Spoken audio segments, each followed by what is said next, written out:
Chilli powder అన్ని రకాల వంటలకు పచ్చళ్లకు సరైన chilli powder. No colour no chemicals.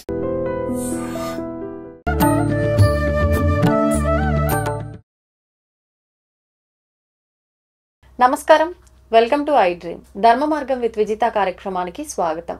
ప్రస్తుతం మనతో పాటు ఉన్నారు ప్రముఖ ఆధ్యాత్మికవేత్త మాడుగుల శివప్రసాద్ గారు. ఇప్పుడు గురువు గారితో మాట్లాడి మరిన్ని విషయాలు తెలుసుకుందాం. నమస్కారం గురువు గారు. ఆశీర్వచనం తల్లి. గురుగారు, ఆషాఢ మాసం ప్రారంభం అవబోతుంది. మనకి ఇంకా మరికొద్ది రోజుల్లోనే. ఆషాఢ మాసం అనగానే మనందరికీ గుర్తొచ్చేది కూడా ఎక్కువగా ఆడపిల్లలు, అంటే కొత్తగా పెళ్ళైన నూతన వధూవరుల్లో ఆడపిల్లని అత్తవారింటి నుంచి పుట్టింటికి పంపిస్తూ ఉంటారు, ఎక్కువగా చూస్తూ ఉంటాం. అంటే ఎందుకు ఈ పద్ధతి అనేది వచ్చింది? ఇది ప్రాంతీయ ఆచారమా లేకపోతే ఏంటి? ఇది మన ధర్మంలోనే ఉందా? అసలు ఎందుకు ఇలా అనేది వివరించండి. శ్రీ మహాగణాధిపతయ నమః. ఐం మహాసరస్వత్యే నమః. శ్రీ లలితాంబికాదేవ్యే నమః. ఆషాఢమాసము కొత్త జంట, కొత్తగా పెళ్ళైనటువంటి వాళ్ళు అల్లుడు అత్తగారింటికి వెళ్ళకూడదు అని, కోడలు అత్త ఒకే గడప నడవరాదు అని, ఏదో అల్లుడు మరి అక్కడికి పోవచ్చు కదా, అల్లుడు అక్కడ ఉండొచ్చు కదా, పోనీ అత్త కోడలు ఇక్కడ ఉండకపోతే అని అల్లుడు కూతురు అక్కడ ఒక నిలబెట్టుకోవాల్సింది, అల్లుడు అత్త కూడా ఒకే గడప నడవరాదని ఏదో చెప్తారు. నిజానికి ఇది అంత పెద్ద ప్రామాణికంగా ఏమీ లేదు. వాస్తవానికి అయితే అట్ట నడవరాదు, నడిస్తే ఏదో ఇదవుతుంది అదవుతుంది అని, అది మొదటి సంవత్సరం అయితే పర్వాలేదు, ముందు కలిసి ఉండకూడదు. రెండో సంవత్సరం మూడో సంవత్సరం అయినా మళ్ళీ ఆషాఢ మాసమే కదా, అదే ఆషాఢమే కదా, వేరే కాదు కదా. అయితే పూర్వము అందరూ కూడా ఎక్కువగా పొలాలు అనేటువంటివి మొత్తం అంతా కూడా వ్యవస్థ అంతా రైతాంగం మీద ఆధారపడి ఉండేది. తర్వాత ఉద్యోగాలు అవి వచ్చినాయి. ఉద్యోగాలు వచ్చిన తర్వాత ఎవరి ఉద్యోగాలు వాళ్ళు చేసుకుంటున్నారు. పూర్వం అందరికీ ఒకే ఉద్యోగమే, భూమికి పంట వేసుకోవటము, సేద్యం చేసుకోవటము, వచ్చిన పంటను చూసుకోవటము, ఇవన్నీ కూడా. ఆషాఢ శుద్ధ ఏకాదశి అనేటువంటిది తొలి ఏకాదశి, ఇత్తనాల ఏకాదశి. ఈ కొత్తగా పెళ్ళైనటువంటి వాళ్ళ మోజు ఏమిటి అంటే, భార్యాభర్తలు ఇద్దరూ కూడా సరే జీవితం కొత్తగా పెళ్ళి అయింది కాబట్టి ఆనందంతో వాళ్ళిద్దరు ఉంటారు. ఇలా ఉంటే ఈ పెద్దవాళ్ళు పొలాల్లో కష్టపడుతూ పిల్లలు వాళ్ళ యొక్క సహకారం, ఎంతసేపు భార్యనే చుట్టూ పట్టుకుని ఇక్కడే తిరుగుతూ ఉంటే పిల్లలు కొత్త మోజు ఎవరికైనా అదే ఉంటుంది. ఏ పురుషుడికైనా ఏ స్త్రీకైనా భార్యాభర్తలు ఇద్దరు కలిసి ఉండడానికనే కదా మనం కూడా పెళ్లిళ్ళు చేసినాం. అందువల్ల వాళ్ళు ఏదో సరే మేము ఇట్లే ఉంటామంటే అట్లట్టే ఎట్లా రానాయనా అని చెప్పేసి కొంచెం ఆషాఢ మాసం నెపం. అది ఆషాఢ మాసంలోనే ఎందుకు అంటే ఆషాఢ శుద్ధ ఏకాదశి తొలి ఏకాదశి, ఇత్తనాల ఏకాదశి, ఇత్తనం వేసుకోవాలి అని. అందుకని తొలకరి వానలు ఎప్పుడైతే పడతాయో రైతులకు వెంటనే సేద్యం చేసి ఇత్తనం వేసుకోవటం చేయటము, రోజు నీళ్లు పెట్టడము చేయటము, ఈ పనులన్నీ ఉంటాయి. ఆ ఉద్దేశ్యంతో ఆషాఢ మాసం కదా మనం ఇత్తనం వేసుకునేది ఉంది పంటకు. ఈ పంట మనం భూమికి ఇత్తనం వేసుకునేటువంటి వ్యవహారం, మనకు భూమాతను మనం సరిగ్గా చూసుకుంటే రేపు పొద్దున మనకు తిండి దొరుకుతుంది, 10 మందికి మనము పెట్టగలము. ఈ పనులు వదిలిపెట్టేసి ఇంట్లో కొత్త జంట అని మీరు కొత్త పనులు చేయకూడదు, అవి చేయకూడదు ఇవి చేయకూడదు అని వాళ్ళ చుట్టూ వాళ్ళు ఊరికనే ఉంటే పని కాదు అనేటువంటి ఇదితో నాయన ఈ ఆషాఢ మాసంలో అమ్మాయిని అత్తగారింటికి పంపించు, మన పాటికి మనం ఉండి ఈ పని చేసుకుందాము అనేటువంటి ధోరణితో చెప్పిన మాటే తప్ప ఎక్కడ శాస్త్రాల్లో ఆషాఢ మాసంలో ఉండకూడదు అంటే మళ్ళీ ఆషాఢ మాసం కూడా వస్తుంది కదా. మొదటి ఆషాఢ మాసానికి రెండో దానికి పెద్ద తేడా ఏముంది? మనం ఆలోచన చేస్తే ఒక్కసారి విజ్ఞతతో గనక ఒక్క క్షణం ఆలోచన చేస్తే తెలుస్తుంది. ఇది పూర్వపు రోజులలో ఏదో అత్తగా ఆషాఢ మాసం అంటే ఆషాఢ మాసం వస్తుంది, ఇక్కడ మనం విత్తనం వేసుకోవచ్చు, ఈ నెపము చెబితే 1 నెల రోజుల పాటు మనం ఈ పని అంతా చేసుకోవచ్చు.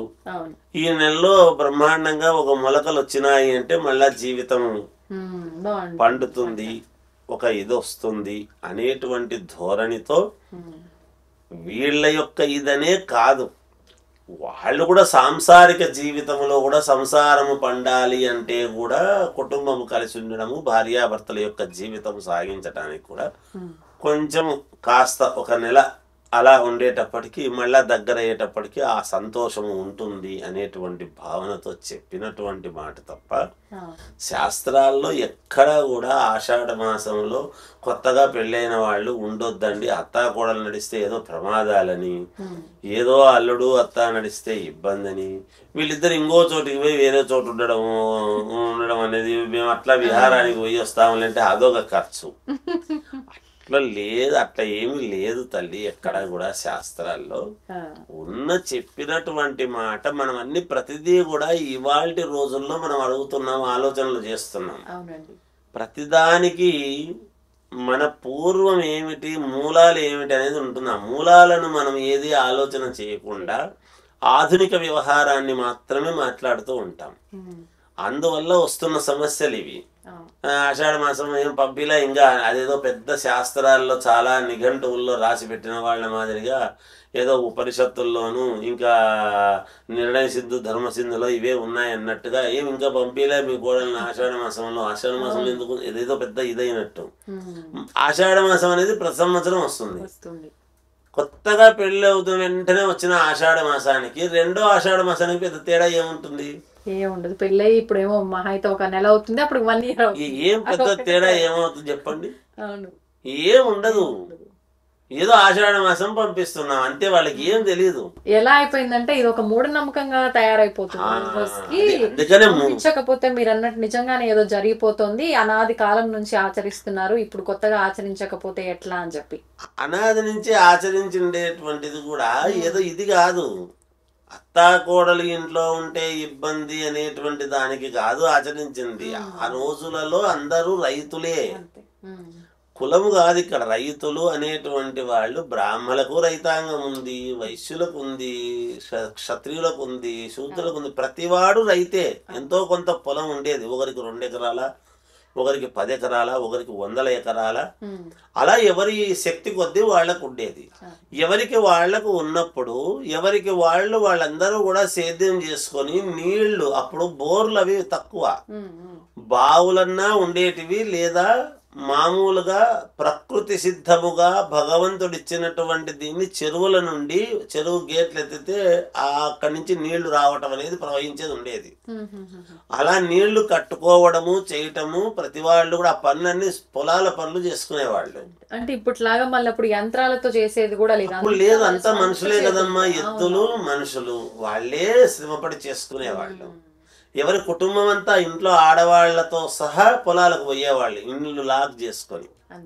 అలా వెళ్ళి ఎవరి వంతు వాళ్ళు చేసుకొని, అందుకే తెల్లవారుజామున 3 గంటలకు లేచి వాళ్లకు కావాల్సినటువంటి తిండి తయారు చేసుకొని, ఏది రొట్టె, జొన్న రొట్టె, ఇంకేదో వాళ్ళకు చేతనైంది ఏదో చేసుకొని ఒక కుండలో పెట్టుకొని దానికి ఒక బట్టతో మూత కట్టుకొని పొలాలకు పోయి అందరూ కుటుంబం అంతా సంతోషంగా శ్రమపడి మధ్యాహ్నం అక్కడ చేసుకుపోయిండేది తినేసి సాయంత్రం ఇంటికి వచ్చిన తర్వాత వాళ్ళు మళ్ళీ కాళ్ళు ముఖం అది కడుక్కునేసి వంట చేసుకొని తిని పడుకోవడం అనేది జరిగేది 7 గంటలకంతా. ఇలా జరుగుతూ వచ్చిన రోజులు అవి.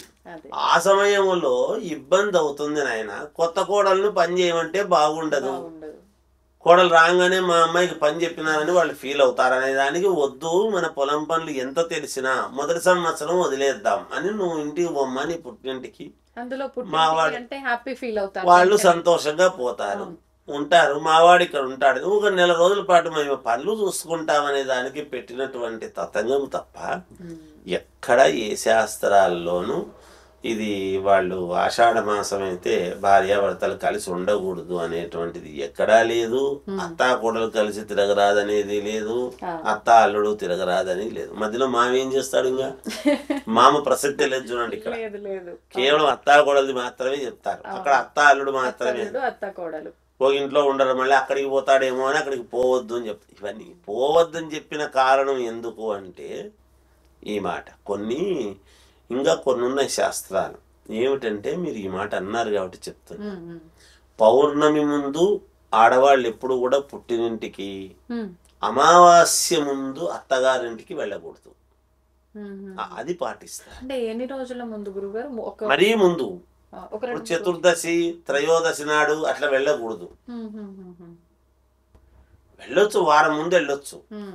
మరీ 4 రోజుల ముందు, అమావాస్యకు చాలా దగ్గరలో 2-3 రోజుల ముందు అనేది వెళ్ళరాదు.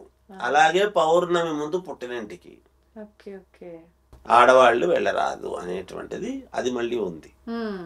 ఇది కొంచెం ఇట్లాంటివన్నీ కూడా ఉంటాయి. అంటే ఇది ఎప్పుడైనా పాటించాల్సిందే, ఎప్పుడైనా ఎవరైనా పాటించాల్సిందే. ఇది పౌర్ణమికి ముందు పుట్టినింటికి వెళ్ళరాదు, అమావాస్య ముందు అత్తగారింటికి వెళ్ళరాదు. అందుకే మంచి రోజు చూసి ఎప్పుడొచ్చినా ఆడవాళ్ళు మంచి రోజు చూసి వెళ్ళటం అనేటువంటిది. ఎందుకు అంటే పుట్టినింటిని మెట్టినింటిని రెండిటిని సమన్వయం చేసేటువంటి వ్యవస్థ వీళ్ళది ఉంటుంది కాబట్టి ఆడపిల్లలకు. ఎవరు ఆడపిల్లలైనా ఒకటే. మన ఇంటికి మన ఆడపిల్ల ఎంతను, మనకు పిల్లనిచ్చిన వాళ్ళ ఇంటికి వాళ్ళకి ఆడపిల్లే కదా ఈమె, మన కోడలు. అంతే అక్కడ, అంతే మా అంతకంటే. చాలా మంచి విషయాన్ని తెలియజేశారు గురుగారు, ధన్యవాదాలు. జయోస్తు. తవ్వుతున్న శివలింగం సరే, దాన్ని అట్లా కప్పేసేయండి, చూపించదండి. మూర్తి పూజ కాదు, సాక్షాత్ బ్రజేంద్ర నందన భగవాన్ ఉన్నారు మూర్తిలో. ఏమీ ఆశించకుండా ఆరాధించే వాళ్ళు కూడా ఉన్నారా ప్రభుజీ? నిజమైన భక్తి అంటే మనకు తెలియదు కాబట్టి